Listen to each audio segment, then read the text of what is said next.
Selamat datang di sesi pengembangan profesional berkelanjutan untuk guru kimia SMA. Sesi kita hari ini berjudul Literasi Asesmen untuk Guru Kimia. Sebuah topik yang mungkin terdengar teknis, tetapi sesungguhnya sangat dekat dengan keseharian kita sebagai pendidik. Saya, Sukisman Purtadi, dari Departemen Pendidikan Kimia Universitas Negeri Yogyakarta, akan menemani Anda selama kurang lebih 80 menit ke depan.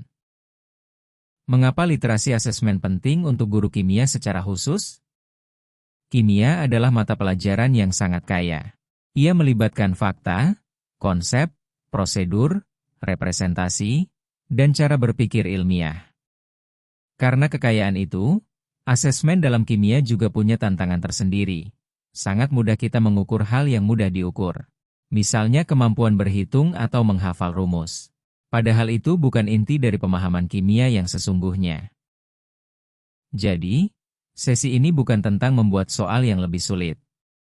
Ini tentang bagaimana kita memastikan bahwa asesmen kita benar-benar mencerminkan apa yang kita ingin siswa pahami dan kuasai. Mari kita mulai. Sebelum kita masuk ke teori, saya ingin mengajak Anda sejenak membayangkan sebuah situasi yang mungkin terasa familiar.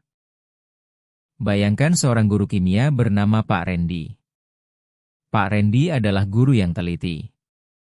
Ia memberikan ujian secara rutin, mencatat nilai siswa dengan rapi, dan selalu memantau perkembangan setiap anak didiknya.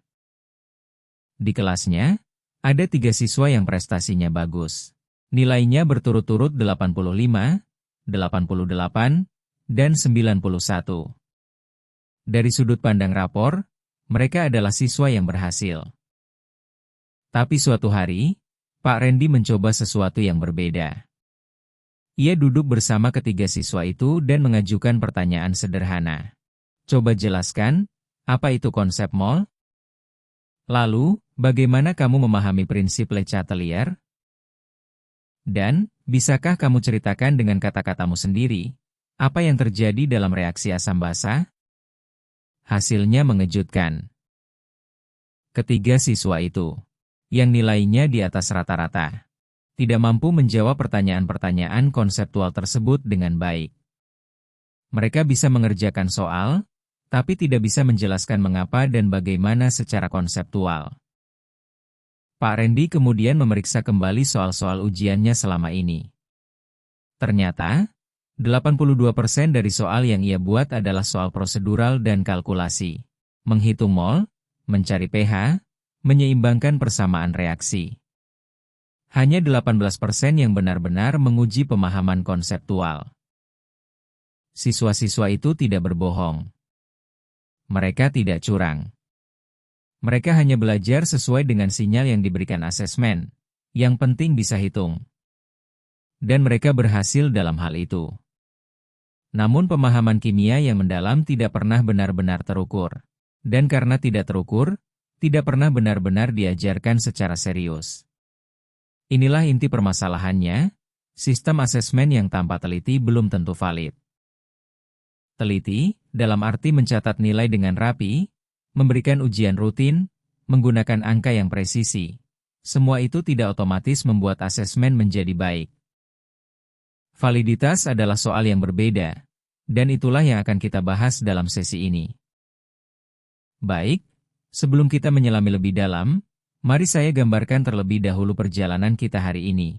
Apa saja yang akan kita bahas? Sesi ini dibagi menjadi 7 bagian utama. Pertama, kita akan membahas mengapa literasi asesmen itu penting.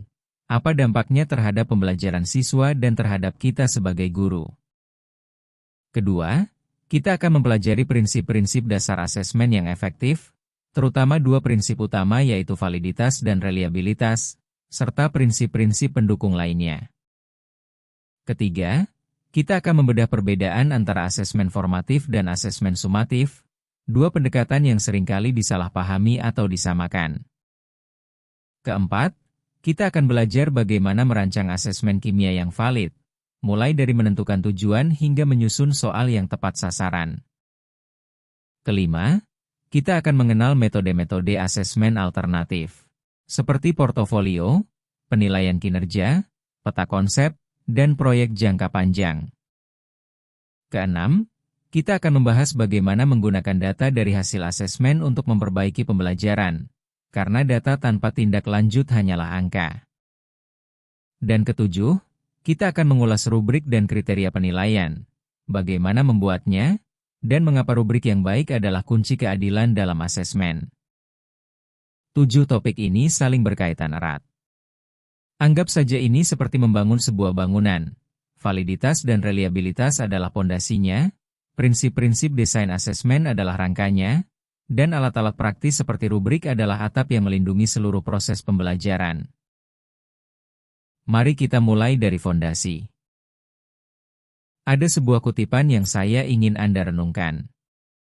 Kutipan ini berasal dari para ahli pendidikan kimia, dan bunyinya begini. Asesmen adalah kurikulum tersembunyi. Ia mengkomunikasikan kepada siswa lebih jelas dari tujuan pembelajaran manapun, jenis pengetahuan kimia apa yang benar-benar penting. Coba kita pikirkan bersama. Kita bisa menuliskan di silabus bahwa tujuan pembelajaran adalah siswa mampu memahami sifat-sifat materi secara konseptual. Kita bisa mengatakannya di depan kelas. Tapi kalau soal ujian kita hanya berisi hitungan stakiometri dan hafalan rumus, pesan apa yang sebenarnya sampai ke siswa? Siswa itu rasional. Mereka belajar sesuai dengan apa yang akan diuji. Jika yang diuji hanya hafalan dan prosedur, mereka akan fokus di sana. Dan itu adalah respons yang sangat logis dari sudut pandang mereka. Inilah yang dimaksud kurikulum tersembunyi dari asesmen. Ia bekerja di balik layar, membentuk perilaku belajar siswa jauh lebih kuat daripada pernyataan tujuan pembelajaran di papan tulis. Jadi, apa peran literasi asesmen bagi kita sebagai guru? Pertama, asesmen membentuk apa yang siswa pelajari dan apa yang mereka anggap penting. Kalau kita mau siswa menghargai pemahaman konseptual, asesmen kita harus mencerminkan itu. Kedua, asesmen yang dirancang dengan baik mampu mengungkap pemahaman sejati, bukan sekadar kelancaran prosedural. Ini penting karena dalam kimia, bisa menghitung tidak selalu berarti mengerti. Sebagai contoh, seorang siswa mungkin bisa dengan lancar mengerjakan soal menghitung pH larutan asam lemah menggunakan rumus. Tapi kalau Anda bertanya, mengapa kita menggunakan akar kuadrat dalam perhitungan itu? Atau, apa yang sebenarnya terjadi di tingkat molekuler saat asam lemah dilarutkan dalam air? Seringkali jawabannya hanya diam. Ketiga, asesmen yang baik memberikan umpan balik, tidak hanya untuk siswa, tapi juga untuk guru. Dari hasil asesmen, kita bisa tahu konsep mana yang belum dipahami, pendekatan mengajar mana yang perlu diubah. Keempat, asesmen yang dirancang dengan tepat memberikan gambaran yang jujur tentang apa yang benar-benar telah dicapai siswa. Bukan gambaran yang terlalu optimistis karena soalnya terlalu mudah, dan bukan juga gambaran yang terlalu pesimistis karena soalnya tidak relevan. Jadi, literasi asesmen bukan hanya tentang teknis membuat soal. Ini tentang kejujuran intelektual dalam profesi kita sebagai guru. Sekarang kita masuk ke prinsip-prinsip inti dari asesmen yang efektif. Ada 2 prinsip utama yang harus kita kuasai, validitas dan reliabilitas. Keduanya terdengar mirip, tapi artinya sangat berbeda, dan keduanya sama-sama penting. Validitas.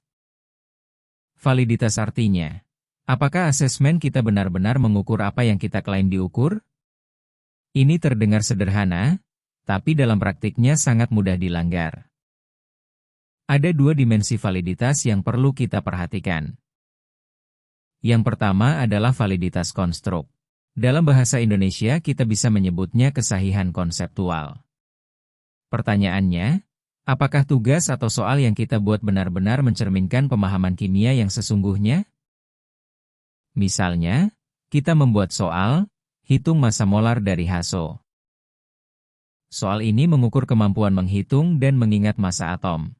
Tapi apakah itu pemahaman kimia yang sesungguhnya? Belum tentu. Pemahaman kimia yang mendalam melibatkan kemampuan menjelaskan mengapa asam sulfat bersifat kuat, bagaimana ia berionisasi, dan apa implikasinya terhadap sifat-sifat larutan. Yang kedua adalah validitas isi, atau kesahihan materi. Pertanyaannya, apakah asesmen kita mewakili seluruh cakupan materi yang seharusnya dikuasai siswa? Bayangkan sebuah ujian tentang kesetimbangan kimia yang hanya berisi soal menghitung nilai KC dan KP. Tanpa ada satupun soal yang menguji pemahaman tentang arah pergeseran kesetimbangan atau penerapan prinsip Le Chatelier dalam konteks industri. Asesmen seperti itu tidak mewakili domain konten secara menyeluruh. Maka validitas isinya rendah. Inilah contoh masalah validitas yang sangat umum. Tes yang hanya berisi soal kalkulasi tidak valid untuk mengukur pemahaman konseptual kimia. Kita mungkin mendapat data yang akurat tentang kemampuan berhitung siswa, tapi kita tidak mendapat informasi yang berarti tentang apakah mereka memahami kimianya. Reliabilitas. Prinsip kedua adalah reliabilitas, yang artinya konsistensi hasil asesmen. Sebuah asesmen dikatakan reliabel jika hasilnya konsisten. Jika siswa yang sama mengerjakan asesmen yang sama dalam kondisi yang mirip, hasilnya seharusnya tidak jauh berbeda. Ada dua aspek reliabilitas yang perlu kita perhatikan. Reliabilitas antar penilai. Atau marker reliability adalah tentang konsistensi antara satu guru dengan guru lain dalam menilai jawaban yang sama. Ini sangat relevan untuk soal uraian. Coba bayangkan, dua guru menilai jawaban esai yang sama. Apakah mereka akan memberikan nilai yang sama? Seringkali tidak. Karena standar penilaian yang berbeda-beda di kepala masing-masing penilai. Solusinya? Gunakan rubrik penilaian yang jelas dan terperinci. Reliabilitas butir soal, atau item reliability, adalah tentang seberapa baik sekumpulan soal mewakili domain konten secara keseluruhan. Semakin banyak soal yang beragam dan mewakili berbagai aspek materi, semakin reliabel hasilnya. Asesmen dengan hanya 3 soal uraian memiliki reliabilitas yang lebih rendah dibanding asesmen dengan 20 soal yang mencakup berbagai topik dan tingkat kesulitan. Tegangan antara validitas dan reliabilitas. Ini adalah bagian yang sangat penting, dan seringkali tidak disadari oleh banyak guru. Ada tegangan yang inheren antara validitas dan reliabilitas. Soal pilihan ganda, multiple choice questions atau MCQ, tertutup adalah jenis soal yang paling reliabel, mudah dinilai, konsisten, tidak bergantung pada interpretasi penilai. Tapi soal MCQ juga seringkali paling kurang valid, karena sangat sulit mengukur pemahaman konseptual mendalam, penalaran ilmiah, atau kemampuan komunikasi melalui format pilih A, B, C atau D. Sebaliknya, soal uraian panjang bisa sangat valid. Ia memberi ruang bagi siswa untuk menunjukkan kedalaman pemahaman, kemampuan berargumen, dan penalaran ilmiah. Tapi reliabilitasnya lebih rendah karena penilaiannya lebih subjektif. Jadi, tugas kita sebagai guru bukan memilih salah satu, melainkan menyeimbangkan keduanya. Gunakan variasi jenis soal. Lengkapi soal pilihan ganda dengan soal uraian. Gunakan rubrik untuk meningkatkan reliabilitas soal uraian. Dan selalu tanyakan pada diri sendiri, apakah soal ini benar-benar mengukur pemahaman yang ingin saya ukur? Prinsip tambahan, keadilan, transparansi, dan validitas konsekuensial. Selain validitas dan reliabilitas, ada 3 prinsip tambahan yang tidak boleh diabaikan. Keadilan. Apakah asesmen kita adil bagi semua siswa? Apakah ada soal yang secara tidak sengaja menguntungkan siswa dari latar belakang tertentu, atau menyulitkan siswa yang memiliki gaya belajar berbeda? Transparansi.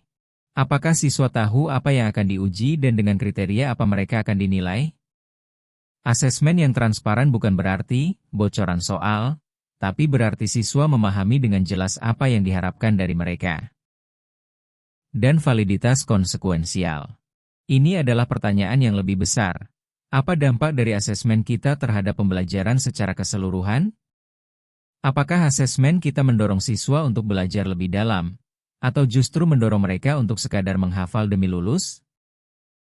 Kelima prinsip ini, validitas, reliabilitas, keadilan, transparansi, dan validitas konsekuensial, adalah fondasi dari asesmen yang benar-benar efektif. Di bagian berikutnya, kita akan melihat bagaimana prinsip-prinsip ini diterapkan dalam dua jenis asesmen yang paling sering kita gunakan di kelas, asesmen formatif dan asesmen sumatif. Kita masuk ke bagian ketiga dari sesi ini, dan ini adalah salah satu bagian yang paling praktis, karena kita akan berbicara tentang dua jenis asesmen yang setiap hari kita lakukan sebagai guru, asesmen sumatif dan asesmen formatif. Banyak guru yang sudah familiar dengan kedua istilah ini, tapi dalam praktiknya, keduanya masih sering dicampur adukan. Jadi mari kita bedah satu persatu. Asesmen sumatif. Asesmen sumatif adalah asesmen yang dilakukan di akhir suatu unit pembelajaran atau semester. Tujuannya adalah menilai dan mensertifikasi seberapa jauh siswa telah mencapai tujuan pembelajaran. Siapa yang menggunakan hasil asesmen sumatif? Terutama pihak eksternal, orang tua yang ingin tahu nilai anaknya, pihak administrasi sekolah, bahkan sistem kelulusan nasional. Hasilnya adalah nilai, rapor, dan keputusan seperti naik kelas atau tidak. Di Indonesia, contoh yang paling kita kenal adalah penilaian harian atau PH, dan penilaian akhir semester atau PAS. Keduanya adalah asesmen sumatif. Asesmen sumatif ibarat foto, ia memotret kondisi siswa pada satu titik waktu tertentu, lalu melaporkan hasilnya. Asesmen formatif. Asesmen formatif berbeda secara mendasar. Ia tidak dilakukan di akhir, melainkan selama proses pembelajaran berlangsung. Dan tujuannya bukan untuk menilai dan melaporkan, tapi untuk memandu keputusan mengajar. Siapa yang menggunakan hasil asesmen formatif? Guru dan siswa itu sendiri, secara internal. Hasilnya bukan angka di rapor, melainkan penyesuaian. Guru menyesuaikan cara mengajar, siswa menyesuaikan cara belajar. Contoh asesmen formatif di kelas kimia. Pertanyaan lisan di tengah pelajaran, diskusi kelompok, kuis singkat 5 menit sebelum jam berakhir, atau selembar kertas di mana siswa menuliskan satu hal yang masih membingungkan mereka. Jika asesmen sumatif adalah foto, maka asesmen formatif adalah GPS. Ia terus memandu perjalanan belajar, bukan sekadar memotret posisi di akhir. Mengapa formatif begitu penting? Saya ingin berbagi sebuah data yang luar biasa dari peneliti pendidikan bernama Dylan William. Ia dan timnya melakukan kajian terhadap lebih dari 4.000 penelitian tentang asesmen dan pembelajaran. Hasilnya sangat mengejutkan. Asesmen formatif yang dilakukan secara efektif setara dengan tambahan 2 hingga 4 tahun sekolah. Bayangkan itu. Bukan 2-4 bulan. Bukan 2-4 minggu. 2 hingga 4 tahun. Artinya, siswa yang kelasnya menerapkan asesmen formatif secara konsisten bisa mencapai tingkat pemahaman yang sama dengan siswa lain yang belajar 2-4 tahun lebih lama. Hanya karena guru dan siswanya terus mendapat umpan balik yang tepat waktu dan bertindak berdasarkan umpan balik itu.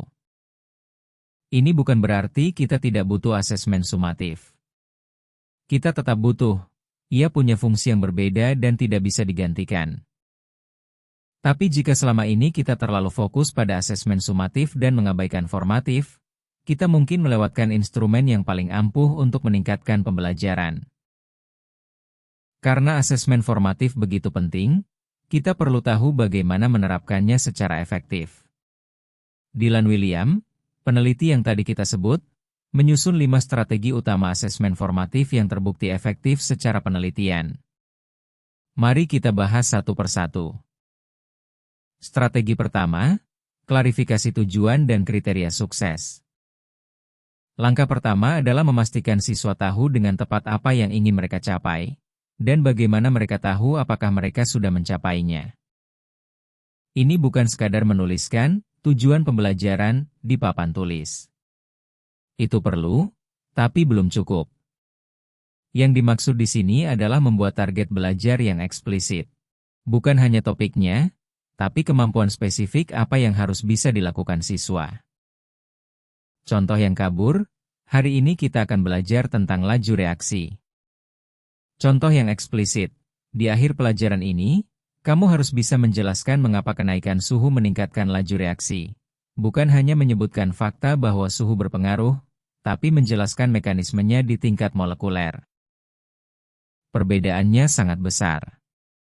Siswa yang tahu persis apa yang diharapkan dari mereka bisa mengarahkan belajar mereka sendiri dengan jauh lebih efektif.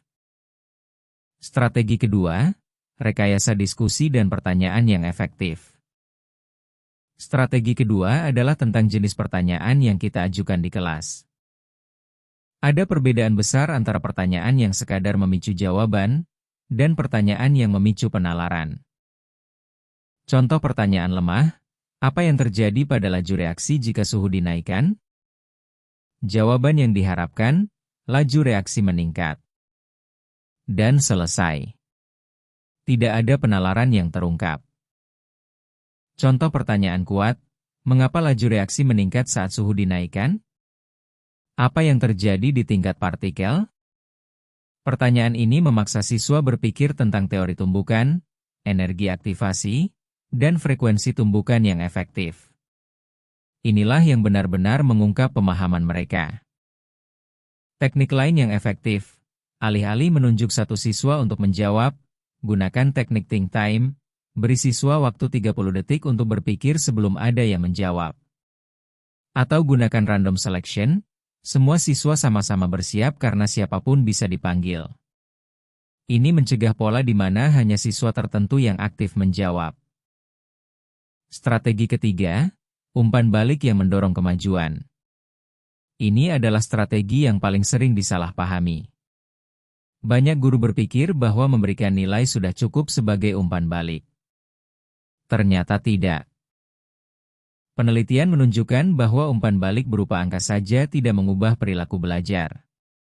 Bahkan ada penelitian yang menemukan bahwa ketika siswa mendapat nilai dan komentar bersamaan, mereka hanya memperhatikan nilainya dan mengabaikan komentarnya.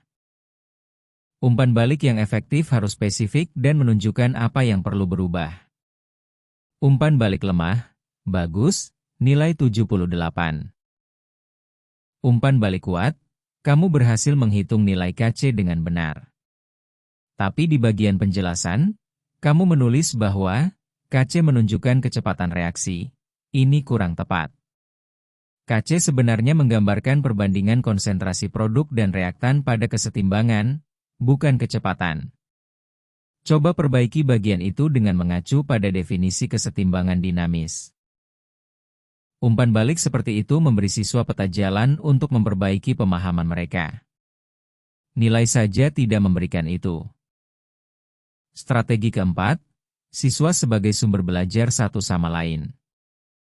Strategi keempat adalah penilaian sejawat atau peer assessment. Siswa menilai dan memberikan umpan balik kepada teman-temannya. Ini mungkin terdengar seperti meringankan tugas guru, tapi sebenarnya tujuannya jauh lebih dalam. Ketika seorang siswa harus menilai pekerjaan temannya, ia harus memahami dengan sungguh-sungguh kriteria penilaian dan standar kualitas yang diharapkan. Proses itu sendiri adalah proses belajar yang sangat berharga. Dalam konteks kimia, misalnya, siswa saling mengoreksi laporan praktikum satu sama lain menggunakan rubrik yang sudah disiapkan guru. Siswa yang menilai harus memahami apa yang dimaksud dengan analisis data yang baik atau kesimpulan yang berbasis bukti, dan itu mempertegas pemahaman mereka sendiri. Kuncinya adalah, rubrik atau kriteria penilaian harus jelas dan diberikan sebelum kegiatan ini dimulai. Strategi kelima, siswa sebagai pemilik pembelajaran sendiri. Strategi terakhir adalah penilaian diri atau self-assessment. Siswa menilai hasil belajar mereka sendiri secara jujur berdasarkan kriteria yang eksplisit. Ini bukan sekadar siswa menulis, "Saya sudah mengerti," atau "Saya belum paham." Self-assessment yang baik meminta siswa mengidentifikasi secara spesifik bagian mana yang sudah dipahami, bagian mana yang masih ragu, dan apa langkah selanjutnya yang akan mereka ambil. Kemampuan untuk menilai diri sendiri secara akurat adalah inti dari kesadaran metakognitif, yaitu kemampuan berpikir tentang cara berpikir dan belajar kita sendiri. Ini adalah salah satu keterampilan paling penting yang harus dimiliki seorang pelajar mandiri. Dalam jangka panjang, siswa yang terlatih melakukan self-assessment menjadi pelajar yang lebih otonom. Mereka tahu kapan mereka mengerti dan kapan mereka perlu mencari bantuan, tanpa harus selalu bergantung pada guru. 5 strategi tadi mungkin terdengar bagus secara teori, tapi bagaimana menerapkannya di kelas yang nyata? Dengan 35 siswa, waktu 45 menit, dan kurikulum yang padat? Di sini, saya akan berbagi 5 alat formatif yang praktis dan langsung bisa diterapkan di kelas kimia Anda, tanpa membutuhkan persiapan yang rumit atau waktu yang lama. Alat pertama, exit ticket, tiket keluar. Exit ticket adalah 1 hingga 3 pertanyaan singkat yang diberikan kepada siswa di 5 menit terakhir pelajaran, sebelum mereka keluar dari kelas. Pertanyaannya bukan soal hafalan, melainkan soal konseptual yang mengungkap apakah siswa benar-benar memahami inti pelajaran hari itu.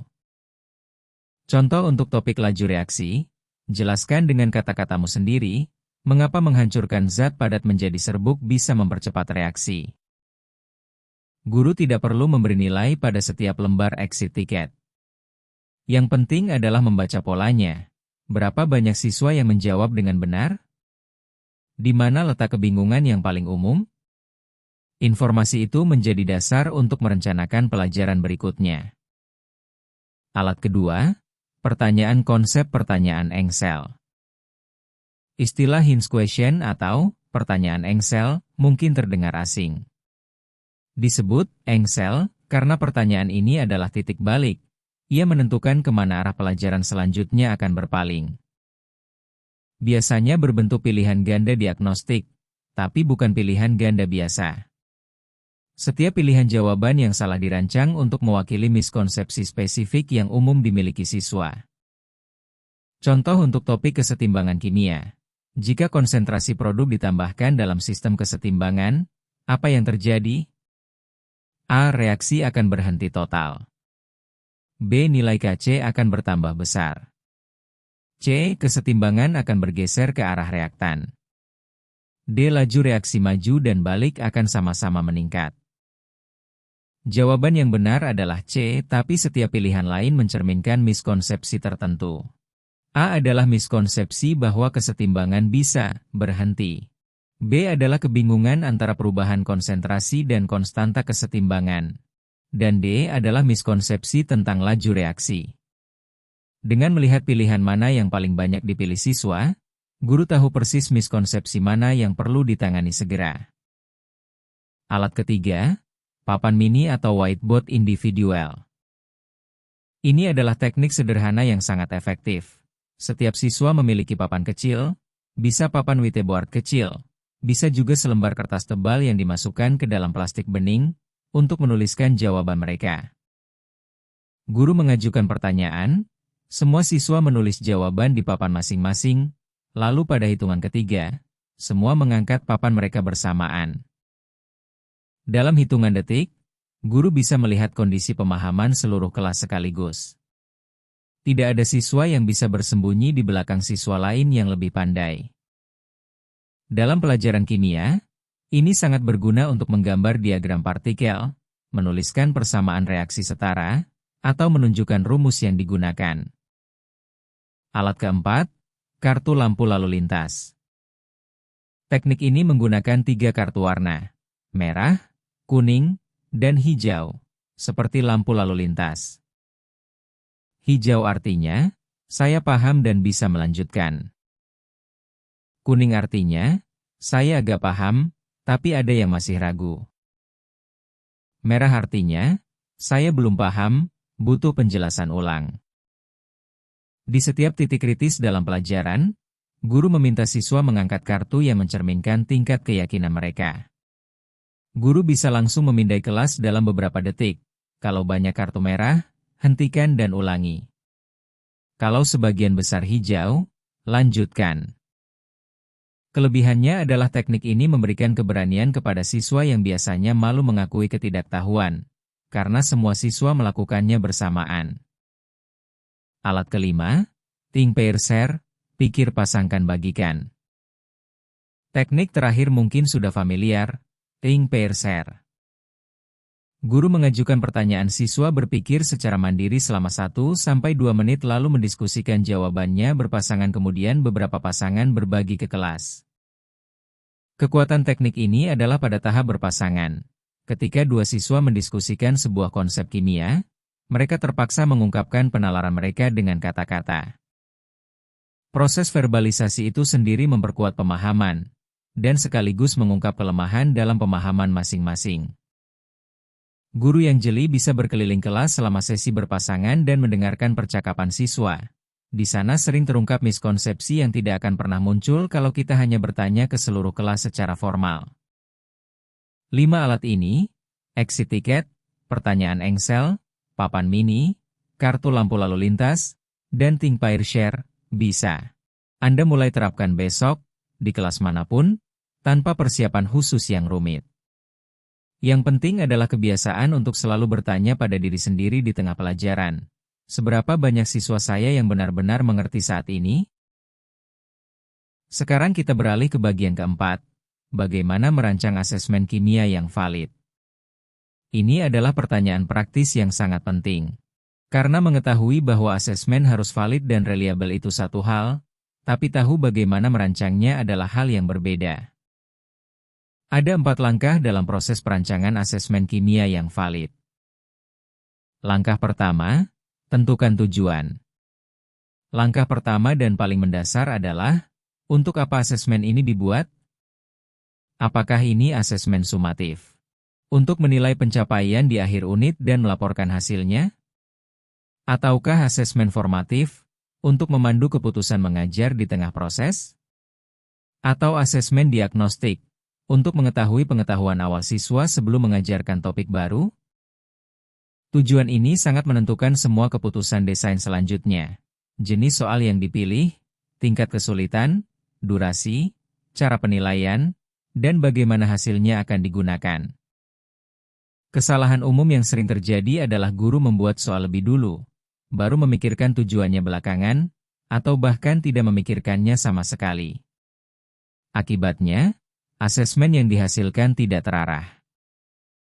Langkah kedua, tentukan spesifikasi. Setelah tujuan jelas, langkah berikutnya adalah menentukan pemahaman esensial apa yang harus diungkap oleh asesmen ini. Ini adalah prinsip yang dikenal sebagai backward design, atau desain mundur. Kita mulai dari ujung. Apa bukti yang kita butuhkan untuk menyatakan bahwa siswa telah mencapai tujuan pembelajaran? Baru setelah itu kita rancang soal yang akan menghasilkan bukti tersebut. Misalnya, jika tujuan kita adalah siswa memahami konsep kesetimbangan kimia, maka spesifikasi kita mungkin mencakup siswa dapat menjelaskan kondisi kesetimbangan dinamis, siswa dapat memprediksi arah pergeseran kesetimbangan menggunakan prinsip Le Chatelier, dan siswa dapat menghubungkan nilai Casey dengan posisi kesetimbangan reaksi. Langkah ketiga, buat tabel spesifikasi konten. Tabel spesifikasi konten, kadang disebut juga kisi-kisi, adalah peta yang menghubungkan antara tujuan pembelajaran dan tingkat kognitif yang akan diuji. Tingkat kognitif yang dimaksud mengacu pada taksonomi kognitif, dari yang paling dasar hingga yang paling tinggi, mengingat, memahami, menerapkan, dan menganalisis. Tabel ini memastikan bahwa asesmen kita tidak hanya menguji satu level saja. Asesmen kimia yang baik harus memiliki campuran yang seimbang. Ada soal hafalan, ada soal pemahaman, ada soal penerapan, dan ada soal analisis. Jika tanpa tabel spesifikasi, sangat mudah kita tanpa sadar membuat asesmen yang 90% berisi soal hafalan dan kalkulasi, padahal tujuan pembelajaran kita jauh lebih tinggi dari itu. Langkah keempat, konstruksi butir soal.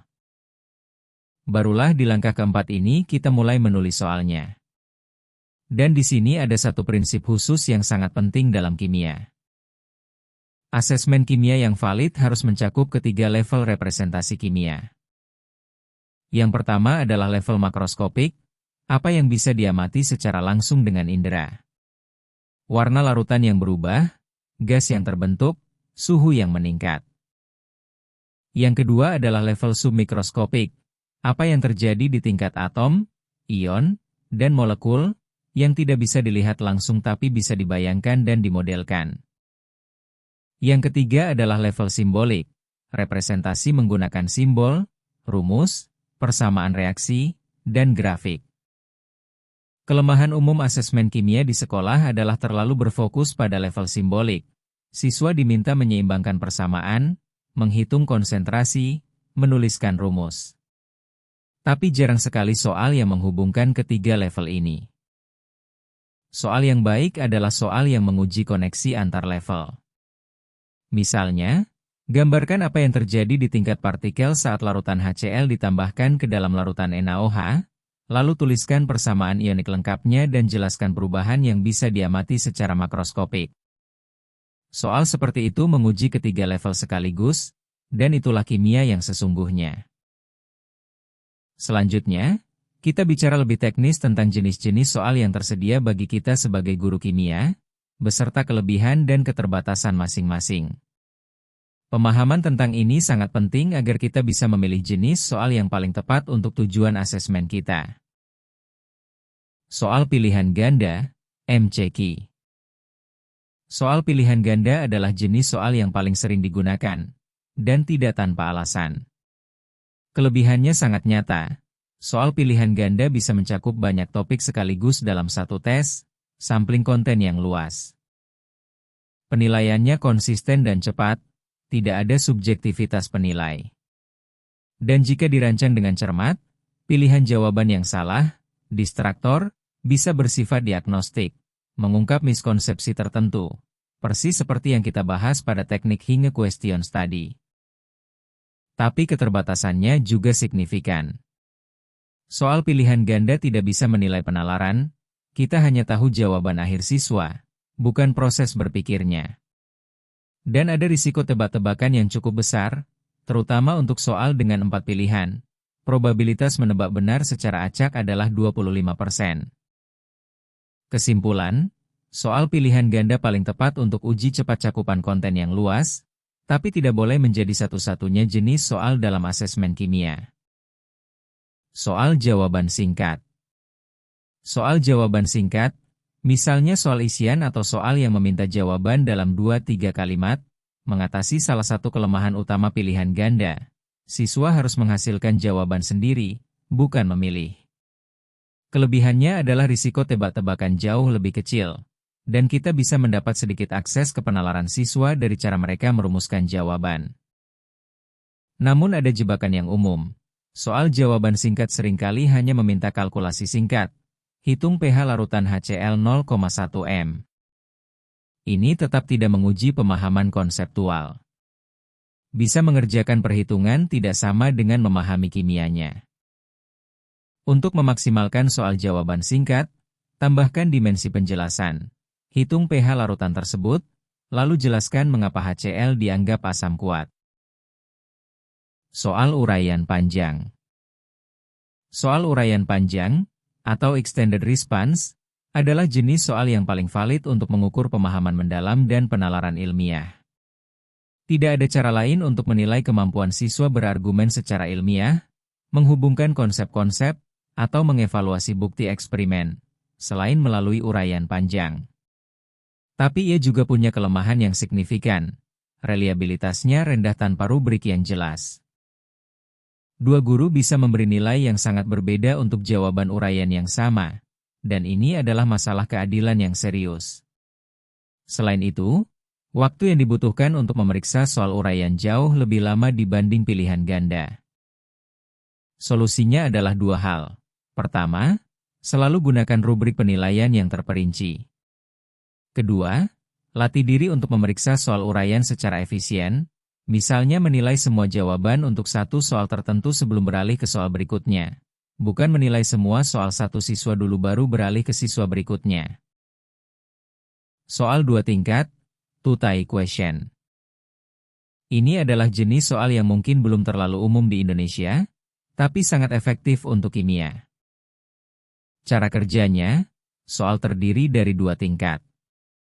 Tingkat pertama, Tier 1, adalah pertanyaan dengan pilihan jawaban, misalnya pilihan ganda biasa. Tingkat kedua, Tier 2, meminta siswa menjelaskan alasan mengapa mereka memilih jawaban tersebut. Contoh, Tier 1. Jika suhu sistem kesetimbangan N2-3H2 berkesetimbangan membentuk 2NH3 dinaikkan, apa yang terjadi pada nilai Kc?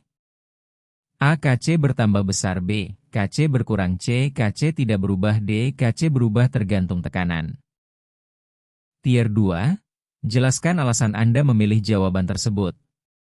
Dengan dua tingkat ini, kita bisa mengungkap miskonsepsi tersembunyi yang tidak terdeteksi oleh pilihan ganda biasa.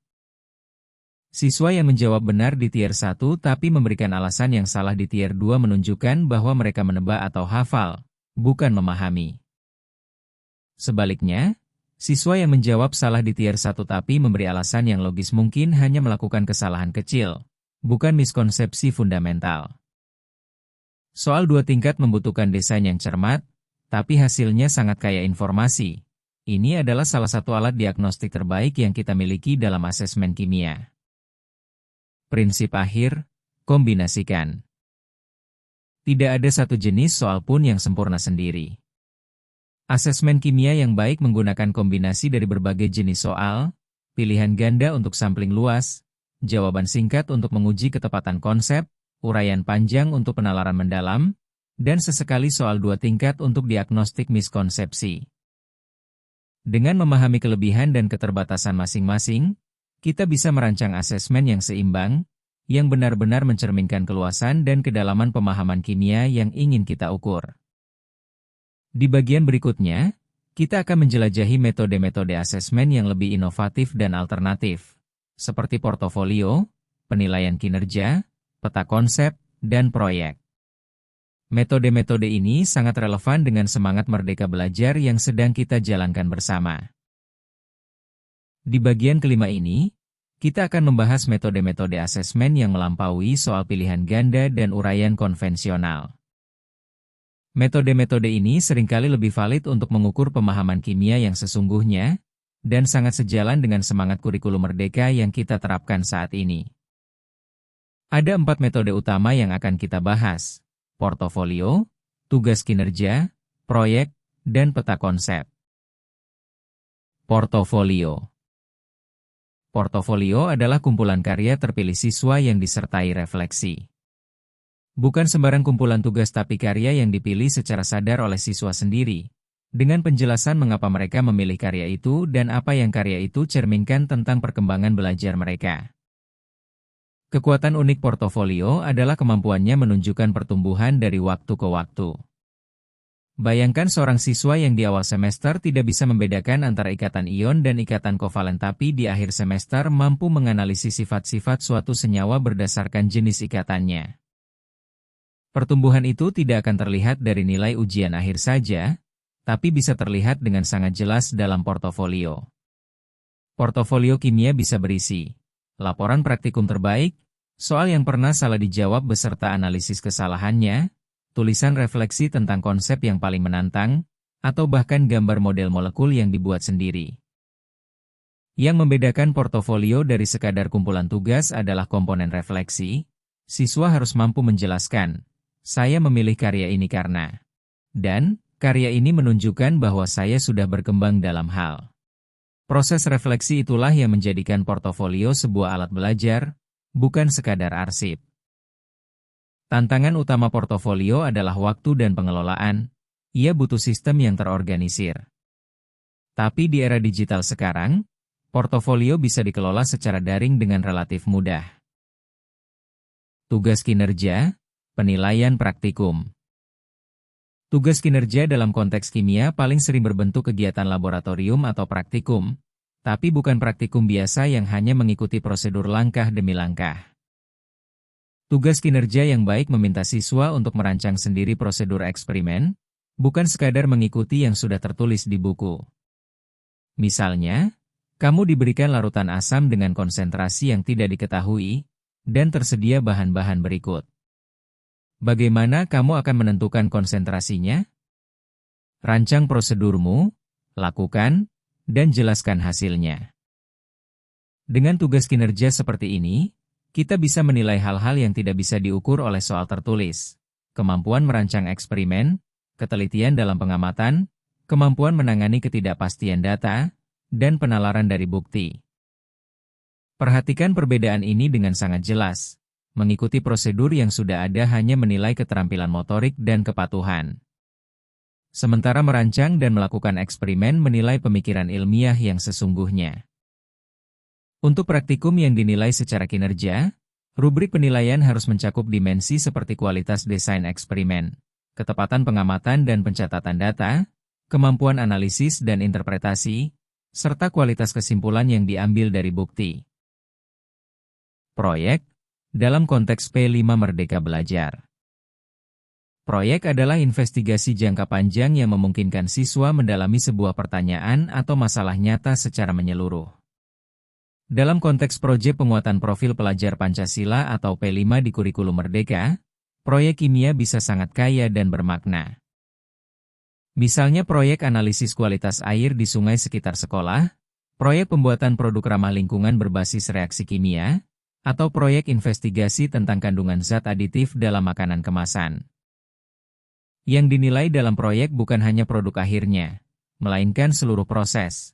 Bagaimana siswa merumuskan pertanyaan, bagaimana mereka merancang dan menjalankan investigasi, bagaimana mereka mengintegrasikan informasi dari berbagai sumber, dan bagaimana mereka mengkomunikasikan temuan mereka.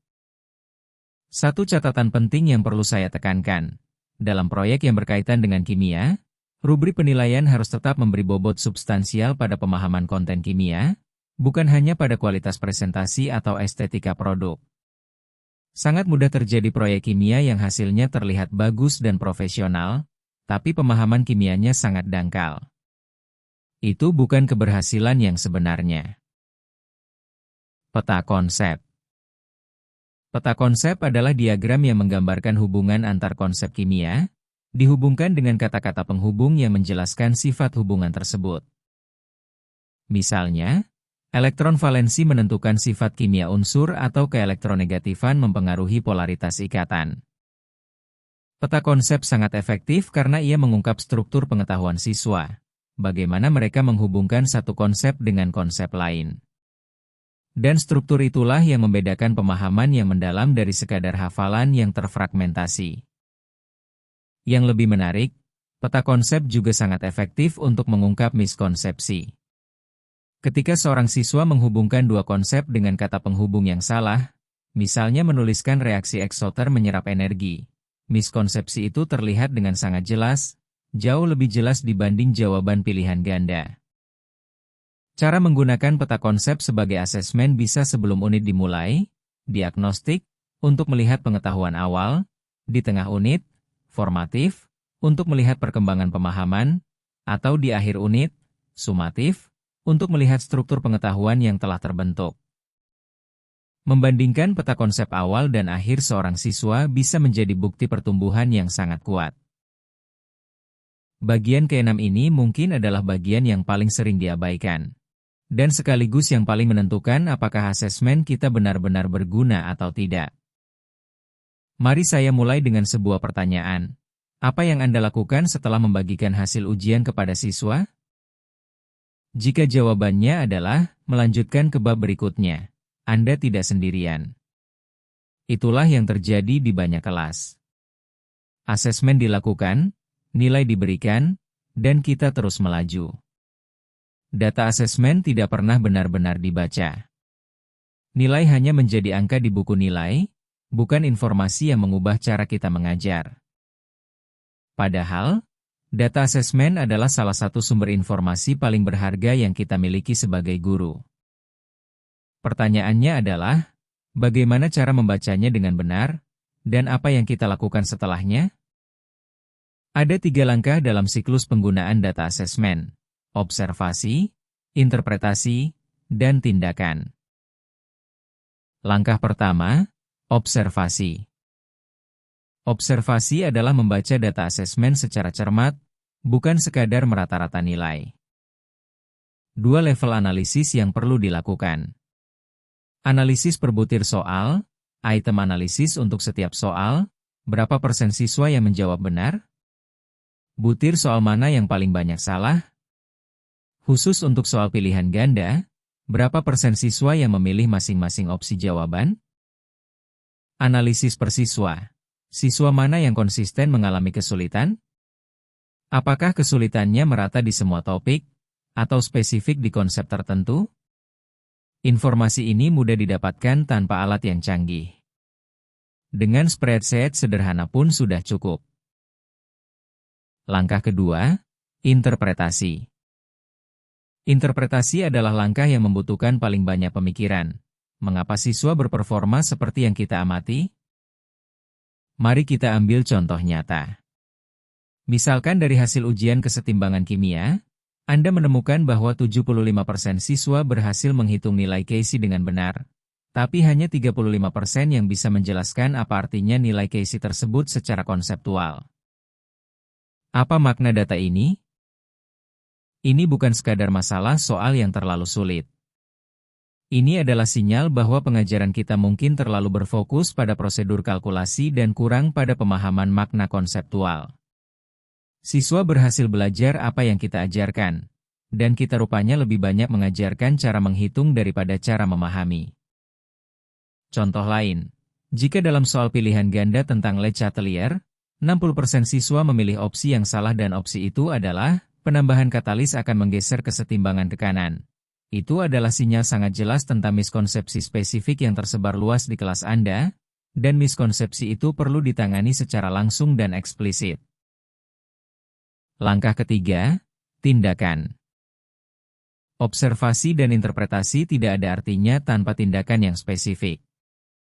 Ada 3 jenis tindakan yang bisa diambil. Reteach, mengajarkan ulang konsep tertentu dengan pendekatan yang berbeda, bukan sekadar mengulang penjelasan yang sama. Kalau penjelasan pertama tidak berhasil, penjelasan yang sama diulang lebih pelan pun kemungkinan besar tidak akan lebih berhasil. Butuh pendekatan baru, analogi berbeda, representasi visual, atau eksperimen demonstrasi. Intervensi terarah, untuk siswa tertentu yang mengalami kesulitan spesifik, lakukan intervensi individual atau dalam kelompok kecil. Tidak semua siswa butuh reteach yang sama. Siswa yang sudah paham tidak perlu diperlambat karena siswa lain yang belum paham. Revisi desain pembelajaran. Untuk tahun ajaran berikutnya, pertimbangkan untuk mengubah urutan topik, menambah waktu pada konsep tertentu, atau mengubah pendekatan pengajaran untuk topik yang konsisten bermasalah.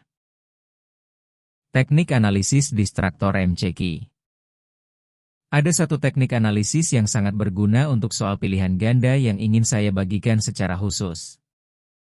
Setelah ujian, hitung persentase siswa yang memilih setiap opsi jawaban, bukan hanya berapa yang menjawab benar. Jika distraktor, opsi salah, tertentu dipilih oleh lebih dari 25-30 siswa, itu bukan kebetulan. Itu adalah sinyal bahwa distraktor tersebut mewakili miskonsepsi yang nyata dan tersebar luas di kelas Anda. Misalnya, dalam soal tentang laju reaksi, jika opsi, katalis meningkatkan laju reaksi dengan memberikan energi tambahan kepada reaktan, dipilih oleh 40% siswa, itu adalah miskonsepsi yang sangat umum dan sangat berbahaya. Siswa mengira katalis memberi energi, padahal katalis bekerja dengan menurunkan energi aktivasi. Miskonsepsi ini perlu ditangani secara eksplisit di kelas. Teknik analisis distraktor ini mengubah soal pilihan ganda dari sekadar alat penilaian menjadi alat diagnostik yang kaya informasi. Di bagian ketujuh dan terakhir dari sesi ini, saya ingin memperkenalkan Anda pada sebuah kerangka berpikir yang sangat elegan dari seorang peneliti pendidikan bernama Lorna Earle. Ia membagi tujuan asesmen menjadi 3 kategori yang dibedakan dengan sangat tepat. Kita sudah mengenal 2 yang pertama, tapi yang ketiga adalah yang paling transformatif, dan seringkali yang paling terlupakan. Assessment of Learning, asesmen tentang pembelajaran. Yang pertama adalah Assessment of Learning, asesmen tentang hasil pembelajaran. Ini adalah yang paling familiar bagi kita, asesmen sumatif, yang mengukur apa yang telah dicapai siswa pada akhir suatu periode belajar. Pertanyaan utamanya adalah, apa yang telah berhasil dicapai siswa? Tujuannya adalah menilai, mensertifikasi, dan melaporkan. Audiensnya adalah pihak eksternal, orang tua, administrator sekolah, perguruan tinggi. Dalam konteks Indonesia, nilai rapor, hasil PAS, hasil UTBK, semua adalah contoh assessment of learning. Ini penting dan tidak bisa ditiadakan. Tapi ia hanya satu dari 3 tujuan asesmen. Assessment for learning, asesmen untuk pembelajaran. Yang kedua adalah assessment for learning, asesmen untuk mendukung proses pembelajaran. Pertanyaan utamanya, di mana posisi siswa saat ini, dan apa yang mereka butuhkan untuk berkembang? Ini adalah asesmen formatif dalam segala bentuknya, exit ticket, pertanyaan Excel, diskusi kelas, kuis singkat. Tujuannya bukan memberi nilai, melainkan menghasilkan informasi yang bisa segera ditindaklanjuti oleh guru dan siswa. Umpan balik dalam assessment for learning harus memenuhi 3 syarat. Tepat waktu, diberikan saat masih relevan dan bisa diperbaiki. Spesifik, menunjukkan dengan jelas apa yang perlu diperbaiki, dan dapat ditindaklanjuti, memberikan arah yang konkret, bukan sekadar penilaian umum seperti perlu diperbaiki. Assessment as learning, asesmen sebagai pembelajaran. Yang ketiga adalah yang paling menarik dan paling jarang dibicarakan, assessment as learning, asesmen sebagai pembelajaran itu sendiri. Pertanyaan utamanya, bagaimana proses mengerjakan asesmen ini sendiri dapat memperdalam pemahaman siswa? Ini adalah pergeseran paradigma yang fundamental. Kita tidak lagi hanya memikirkan apa yang diukur oleh asesmen, tapi apa yang dipelajari siswa dari proses mengerjakan asesmen itu sendiri. Lorna Earle menyebut ini sebagai tujuan yang paling transformatif, dan saya sepenuhnya setuju. Karena jika kita berhasil merancang tugas asesmen di mana prosesnya sendiri adalah proses belajar yang bermakna, kita sekaligus mengajar dan menilai dalam satu langkah yang sama. Selanjutnya, kita akan melihat bagaimana ini diterapkan secara konkret dalam konteks kimia. Mari kita lihat 4 contoh konkret bagaimana prinsip assessment as learning diterapkan dalam pelajaran kimia. Tugas menulis penjelasan. Tugas pertama adalah menulis penjelasan konseptual, meminta siswa menjelaskan sebuah fenomena kimia dengan kata-kata mereka sendiri. Contoh, jelaskan mengapa fluorin adalah unsur paling elektronegatif di tabel periodik. Ini terdengar seperti soal ujian biasa. Tapi ada yang berbeda.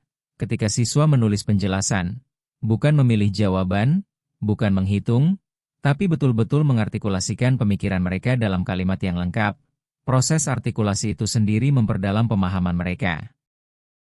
Penelitian kognitif menunjukkan bahwa mengungkapkan sesuatu dengan kata-kata sendiri adalah salah satu strategi belajar yang paling efektif, lebih efektif dari membaca ulang atau membuat catatan biasa. Ini yang disebut elaborative interrogation, proses menjelaskan mengapa sesuatu terjadi, bukan sekadar apa yang terjadi. Jadi, tugas menulis penjelasan bukan hanya mengukur pemahaman, ia juga membangun pemahaman. Analisis kesalahan, error analysis. Teknik kedua adalah analisis kesalahan. Guru menyajikan jawaban atau solusi yang mengandung kesalahan konseptual, lalu siswa diminta mengidentifikasi dan mengoreksinya dengan penjelasan. Contoh, guru menyajikan sebuah penjelasan yang berbunyi, saat suhu dinaikkan pada reaksi eksoterm, kesetimbangan bergeser ke kanan karena reaksi butuh lebih banyak energi. Siswa diminta menemukan kesalahan dalam pernyataan itu dan menjelaskan mana yang benar. Mengapa ini sangat efektif? Karena untuk menemukan kesalahan dalam jawaban orang lain, siswa harus berpikir dari 2 perspektif sekaligus.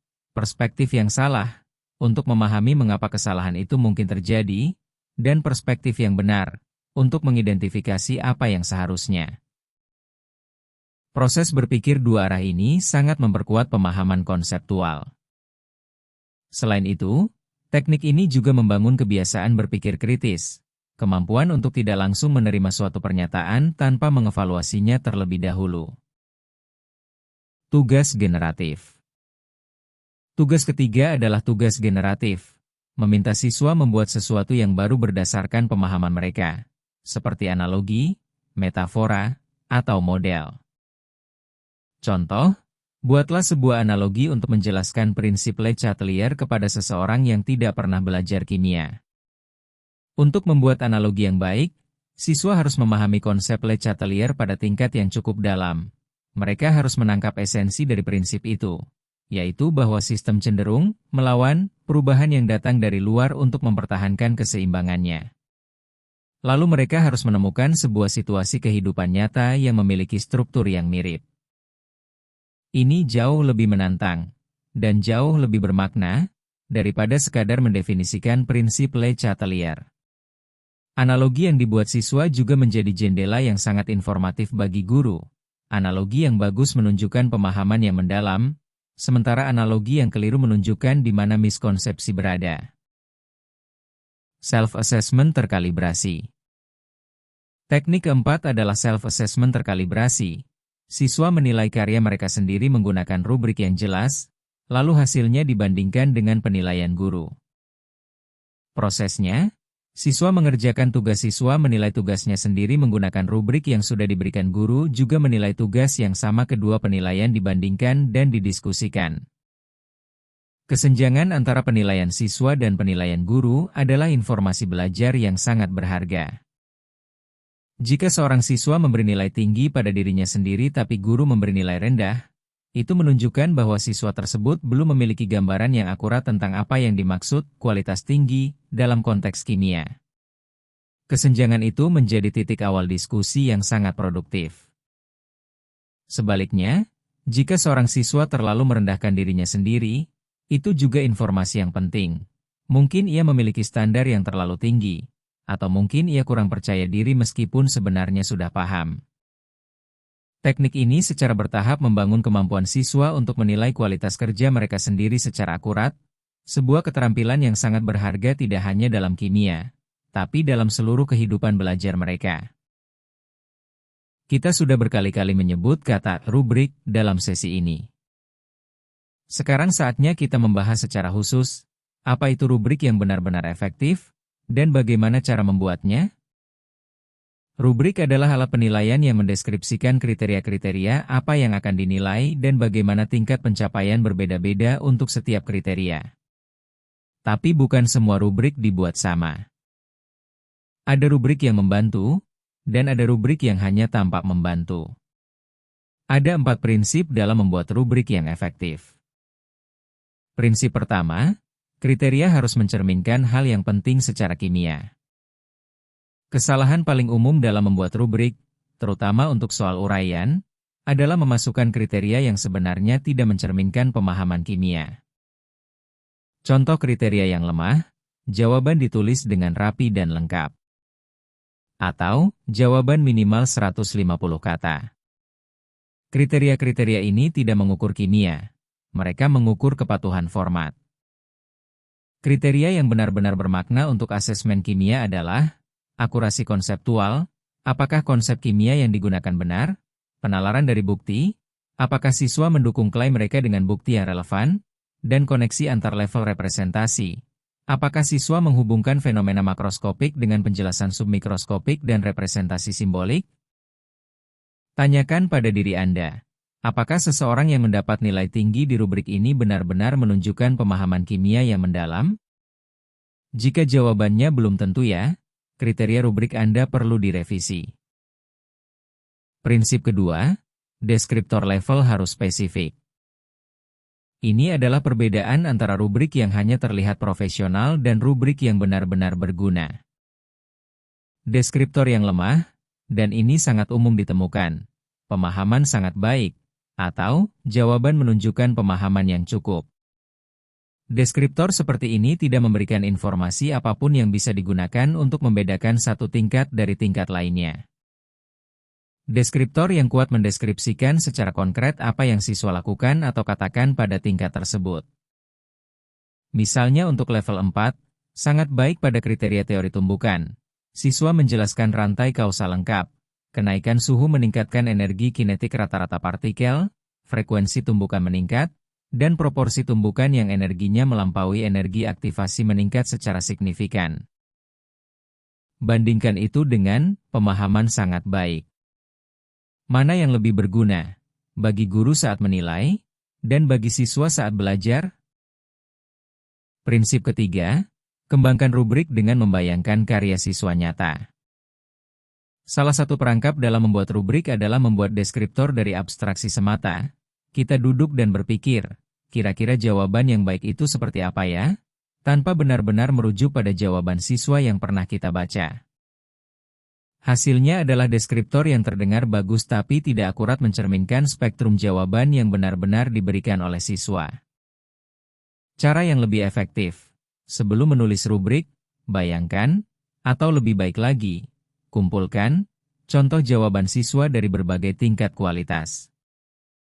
Dari jawaban-jawaban itu, identifikasi apa yang membedakan jawaban terbaik dari yang sedang, dan yang sedang dari yang lemah. Deskriptor yang lahir dari proses itu jauh lebih tajam dan akurat. Prinsip keempat, bagikan rubrik sebelum asesmen dilakukan. Ini adalah prinsip yang paling sering diabaikan, dan sekaligus yang paling transformatif. Banyak guru menyimpan rubrik untuk keperluan menilai saja, dan baru membagikannya, kalaupun dibagikan, setelah siswa mengumpulkan tugas. Ini membuang setengah dari nilai rubrik. Rubrik yang dibagikan sebelum tugas dikerjakan adalah alat belajar. Ketika siswa membaca rubrik sebelum mengerjakan tugas, mereka mendapat gambaran yang sangat konkret tentang apa yang dimaksud dengan kualitas tinggi dalam konteks tugas tersebut. Mereka bisa mengarahkan upaya mereka dengan lebih tepat. Mereka tahu apa yang perlu mereka tunjukkan, dan apa yang tidak perlu. Ini bukan tentang membocorkan jawaban. Ini tentang transparansi standar, memberikan kepada semua siswa pemahaman yang sama tentang apa yang diharapkan dari mereka. Dan itu adalah hak setiap siswa dalam proses asesmen yang adil. Bahkan lebih jauh, Anda bisa meminta siswa untuk mendiskusikan rubrik sebelum mengerjakan tugas, mendiskusikan apa yang dimaksud dengan deskriptor-deskriptor di dalamnya, memberikan contoh dan bukan contoh. Diskusi itu sendiri adalah kegiatan pembelajaran yang sangat berharga. Selanjutnya, kita akan melihat contoh rubrik konkret yang diterapkan pada soal uraian kimia, agar semua prinsip yang baru kita bahas ini menjadi lebih nyata dan mudah dibayangkan. Sekarang mari kita lihat bagaimana prinsip-prinsip itu diwujudkan dalam sebuah rubrik nyata. Tugas yang menjadi contoh adalah soal uraian berikut. Jelaskan, menggunakan teori tumbukan, mengapa peningkatan suhu meningkatkan laju reaksi. Ini adalah soal yang terlihat sederhana, tapi untuk menjawabnya dengan benar dan lengkap, siswa harus menghubungkan beberapa konsep sekaligus, energi kinetik, frekuensi tumbukan, energi aktivasi, dan kondisi tumbukan yang efektif. Inilah mengapa soal seperti ini sangat baik untuk menguji pemahaman mendalam. Rubrik untuk soal ini memiliki 3 kriteria dengan bobot yang berbeda, dan 4 level pencapaian untuk setiap kriteria. Kriteria pertama, teori tumbukan, bobot 40%. Kriteria ini mendapat bobot terbesar, 40%, karena inilah inti dari yang ditanyakan soal. Level 4, sangat baik. Siswa menjelaskan rantai kausal yang lengkap dan akurat. Suhu naik energi kinetik partikel meningkat tumbukan terjadi lebih sering dan dengan energi yang lebih tinggi semakin banyak tumbukan yang energinya melampaui energi aktivasi laju reaksi meningkat. Setiap tautan dalam rantai ini harus hadir dan benar. Level 3, mahir. Hubungan antara suhu, tumbukan, dan energi dijelaskan dengan benar, tapi mungkin ada satu tautan dalam rantai mekanisme yang hilang atau kurang eksplisit. Misalnya, siswa menyebut frekuensi tumbukan meningkat dan laju reaksi meningkat, tapi tidak secara eksplisit menyebut energi aktivasi sebagai ambang batas yang harus dilampaui. Level 2, berkembang. Siswa menyebut frekuensi tumbukan meningkat saat suhu naik, tapi mekanismenya tidak jelas. Ia tidak menjelaskan mengapa frekuensi tumbukan meningkat, dan tidak menyebut konsep energi aktivasi sama sekali. Level 1. Awal, siswa hanya menyatakan bahwa suhu meningkatkan laju reaksi, tanpa merujuk pada teori tumbukan sama sekali. Ini adalah jawaban tingkat hafalan yang tidak menunjukkan pemahaman mekanistik apapun. Kriteria kedua, pemikiran tingkat partikel, bobot 35%. Kriteria ini menguji apakah siswa berpikir di level submikroskopik, di tingkat atom dan molekul, bukan hanya di level makroskopik yang bisa diamati langsung. Level 4. Sangat baik. Siswa secara eksplisit merujuk pada energi kinetik partikel, distribusi energi di antara populasi partikel, dan fraksi partikel yang memiliki energi cukup untuk melampaui energi aktivasi. Ini adalah jawaban yang menunjukkan pemahaman distribusi Boltzmann, meskipun istilah itu tidak harus disebutkan. Level 3. Mahir. Siswa merujuk pada gerakan atau energi partikel secara individual, dan menjelaskan bahwa lebih banyak partikel yang memiliki energi yang cukup saat suhu tinggi, tapi tidak membahas distribusi energi secara keseluruhan. Level 2. Berkembang. Siswa merujuk pada partikel, tapi hanya di level makroskopik, misalnya menyebut partikel bergerak lebih cepat tanpa menghubungkannya dengan energi kinetik, energi tumbukan, atau ambang batas energi aktivasi. Level 1. Awal, siswa tidak merujuk pada partikel atau perilaku molekuler sama sekali. Jawaban sepenuhnya di level makroskopik, misalnya, saat suhu naik, reaksi menjadi lebih cepat karena panas mempercepat proses. Kriteria ketiga, kualitas penalaran, bobot 25%. Kriteria ini menilai bagaimana siswa menyusun argumen mereka.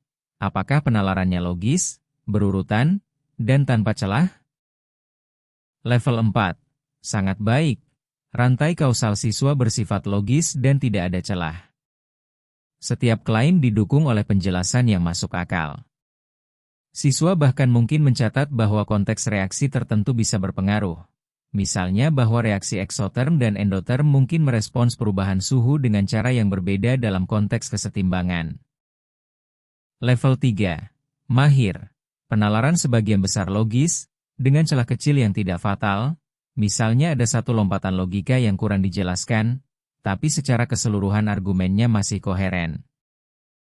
Level 2. Berkembang. Penalaran hanya sebagian, beberapa langkah benar tapi rantai kausalnya tidak lengkap. Siswa mungkin melompat dari premis ke kesimpulan tanpa langkah tengah yang diperlukan. Level 1. Awal, sedikit atau tidak ada penalaran kausal yang terlihat. Jawaban bersifat deskriptif, menyatakan apa yang terjadi tanpa menjelaskan mengapa hal itu terjadi. Menggunakan rubrik ini di kelas. Sekarang bayangkan Anda membagikan rubrik ini kepada siswa sebelum mereka mengerjakan soal tersebut. Apa yang terjadi? Siswa membaca deskriptor level 4 dan mereka tahu dengan sangat konkret. Oh, saya harus menyebut energi kinetik, frekuensi tumbukan, energi aktivasi, dan menghubungkan semuanya dalam rantai kausal yang logis. Dan saya harus berbicara di tingkat partikel, bukan hanya di tingkat yang bisa dilihat. Itu adalah panduan belajar yang jauh lebih konkret dan bermakna daripada sekadar pelajari bab 6 tentang laju reaksi. Dan ketika Anda menilai jawaban siswa dengan rubrik yang sama, hasilnya lebih konsisten, lebih adil, dan lebih mudah dikomunikasikan kepada siswa. Bukan sekadar nilaimu 72, tapi di kriteria pertama kamu sudah mahir, tapi di pemikiran tingkat partikel kamu masih di level berkembang. Itulah yang perlu kamu perbaiki. Itulah kekuatan rubrik yang dirancang dengan baik. Setelah kita membahas prinsip-prinsip universal tentang asesmen yang baik, sekarang saya ingin mengaitkan semua itu dengan konteks pendidikan kita di Indonesia, karena kita tidak bekerja dalam ruang hampa. Kita bekerja dalam sistem yang memiliki kurikulum, kebijakan, dan struktur ujian tertentu yang harus kita navigasi. Ada 4 konteks Indonesia yang sangat relevan dengan literasi asesmen yang kita bahas hari ini. Kurikulum merdeka dan penilaian kelas. Kurikulum Merdeka memberikan fleksibilitas yang jauh lebih besar kepada guru dibanding kurikulum sebelumnya, dalam hal pemilihan materi, pendekatan pengajaran, dan termasuk cara asesmen. Penilaian dalam kurikulum Merdeka mencakup 3 dimensi: pengetahuan, sikap, dan keterampilan. Ini sebenarnya adalah undangan eksplisit untuk menggunakan asesmen yang lebih beragam dan autentik, bukan hanya soal tertulis. Fleksibilitas ini adalah peluang yang harus kita manfaatkan. Jika selama ini kita terkekang oleh format tes tertentu karena tuntutan kurikulum, Kurikulum Merdeka memberikan ruang untuk bereksperimen dengan portofolio, tugas kinerja, penilaian proyek, dan metode-metode lain yang lebih valid untuk mengukur pemahaman kimia yang sesungguhnya. Tentu saja fleksibilitas ini juga adalah tanggung jawab, karena tanpa panduan yang ketat, sangat mudah asesmen menjadi tidak terarah atau kehilangan standar. Disinilah prinsip-prinsip yang kita pelajari hari ini menjadi sangat penting: validitas, reliabilitas, rubrik yang baik, dan hubungan yang jelas antara asesmen dengan tujuan pembelajaran. P5, Proyek Penguatan Profil Pelajar Pancasila. P5 adalah salah satu inovasi terbesar dalam kurikulum Merdeka. Ini adalah ruang di mana siswa mengerjakan proyek lintas mata pelajaran yang berfokus pada profil pelajar Pancasila, termasuk dimensi seperti bernalar kritis, kreatif, bergotong royong, dan berkebinekaan global. Bagi guru kimia, P5 adalah peluang emas untuk merancang proyek yang mengintegrasikan kimia dengan isu-isu nyata yang relevan: kualitas air, polusi udara, energi terbarukan, bahan pangan, dan masih banyak lagi. Tapi ada satu hal yang perlu kita jaga dengan serius. Rubrik penilaian P5 harus tetap memberi bobot substansial pada pemahaman kimia, bukan hanya pada kualitas presentasi atau kreativitas produk akhir.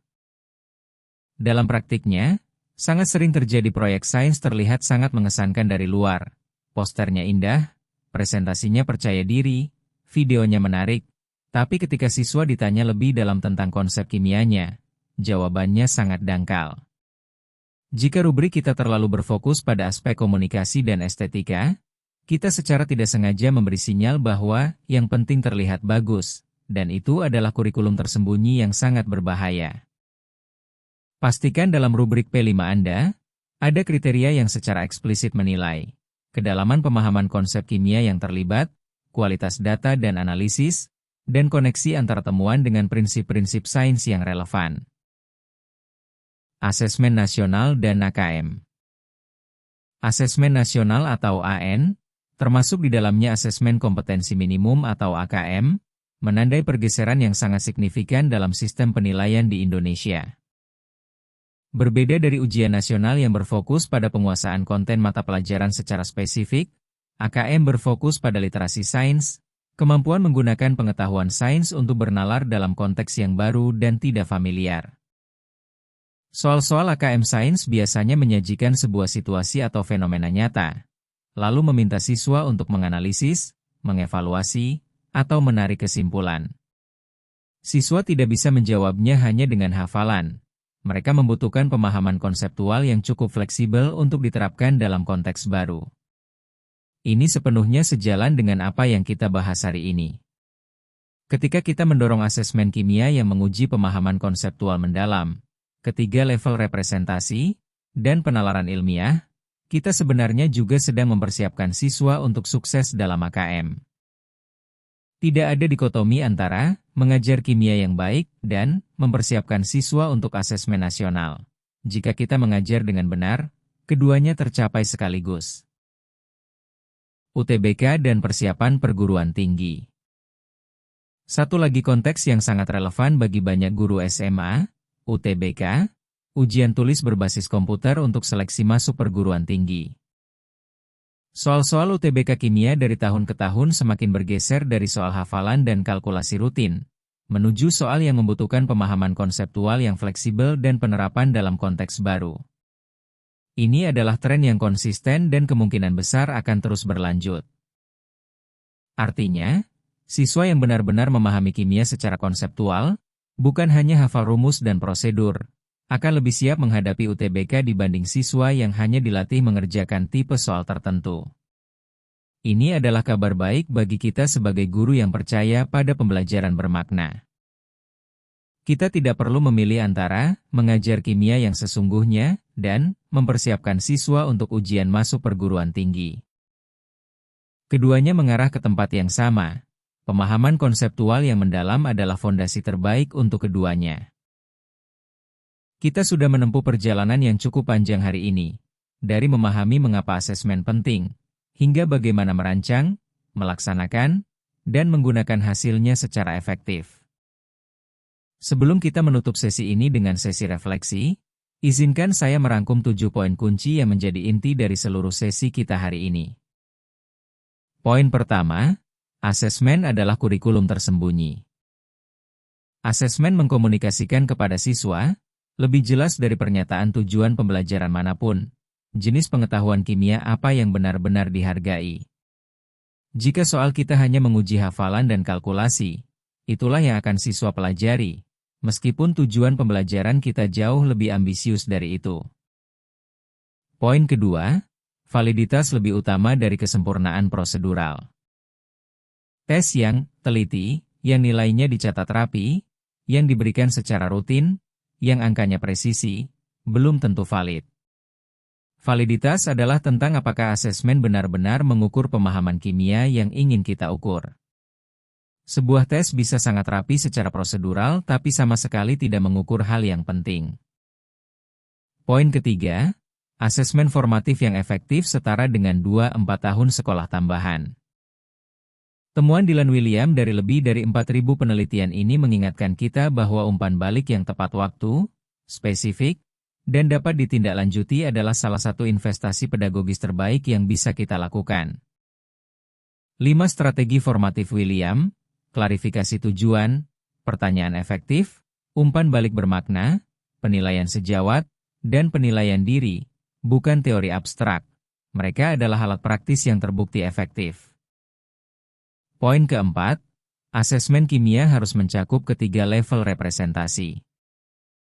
Kimia adalah ilmu yang hidup di 3 dunia sekaligus. Dunia makroskopik yang bisa kita amati, dunia submikroskopik di tingkat atom dan molekul, dan dunia simbolik dari persamaan dan rumus. Asesmen yang hanya menguji satu level, terutama hanya level simbolik, memberikan gambaran yang sangat tidak lengkap tentang pemahaman kimia siswa. Poin kelima, data asesmen hanya berguna jika diterjemahkan ke tindakan instruksional yang spesifik. Mengumpulkan data asesmen tanpa menindaklanjutinya adalah pekerjaan yang sia-sia, bagi guru maupun bagi siswa. Siklus observasi interpretasi tindakan harus menjadi kebiasaan, bukan pengecualian. Poin keenam, rubrik yang dibagikan sebelum asesmen adalah alat pembelajaran, bukan hanya alat penilaian. Ketika siswa tahu dengan tepat kriteria apa yang akan dinilai dan seperti apa kualitas tinggi itu, mereka bisa mengarahkan upaya belajar mereka dengan jauh lebih efektif. Transparansi standar adalah bentuk keadilan dan penghormatan kepada siswa. Poin ketujuh, assessment as learning. Desain tugas asesmen agar proses pengerjaannya adalah pembelajaran. Ini adalah pergeseran paradigma yang paling ambisius dari seluruh sesi kita hari ini. Asesmen tidak harus selalu menjadi momen terpisah dari pembelajaran. Ketika kita merancang tugas asesmen dengan cermat, menulis penjelasan, menganalisis kesalahan, membuat analogi, melakukan self-assessment, proses mengerjakan tugas itu sendiri menjadi proses belajar yang bermakna. 7 poin ini bukan daftar yang perlu dihafal. Mereka adalah prinsip-prinsip yang saling berkaitan dan saling menguatkan. Ketika Anda merancang asesmen berikutnya, coba kembalilah ke poin-poin ini sebagai checklist. Apakah asesmen saya valid? Apakah ada komponen formatif? Apakah saya mencakup ketiga level representasi? Apakah rubrik saya jelas dan akan saya bagikan sebelumnya? Sebelum kita tutup penjelasan video ini, refleksikan apa yang masih belum Anda pahami dari keseluruhan materi ini, dan apa yang akan Anda lakukan selanjutnya. Kita sampai di penghujung sesi kita hari ini. Saya ingin menutup dengan sebuah ajakan yang sangat sederhana, dan sebuah kutipan yang saya harap akan menemani Anda kembali ke kelas. Ada sebuah paradoks dalam pengembangan profesional. Kita seringkali merasa bahwa untuk berubah, kita perlu mengubah segalanya sekaligus. Kita perlu merancang ulang seluruh sistem asesmen, menerapkan semua strategi formatif, membuat rubrik untuk setiap tugas, dan mengintegrasikan ketiga level representasi dalam setiap soal, mulai besok. Harapan yang terlalu besar seperti itu seringkali berakhir dengan tidak ada yang berubah sama sekali. Karena ketika perubahan terasa terlalu besar, otak kita memilih untuk tidak memulai.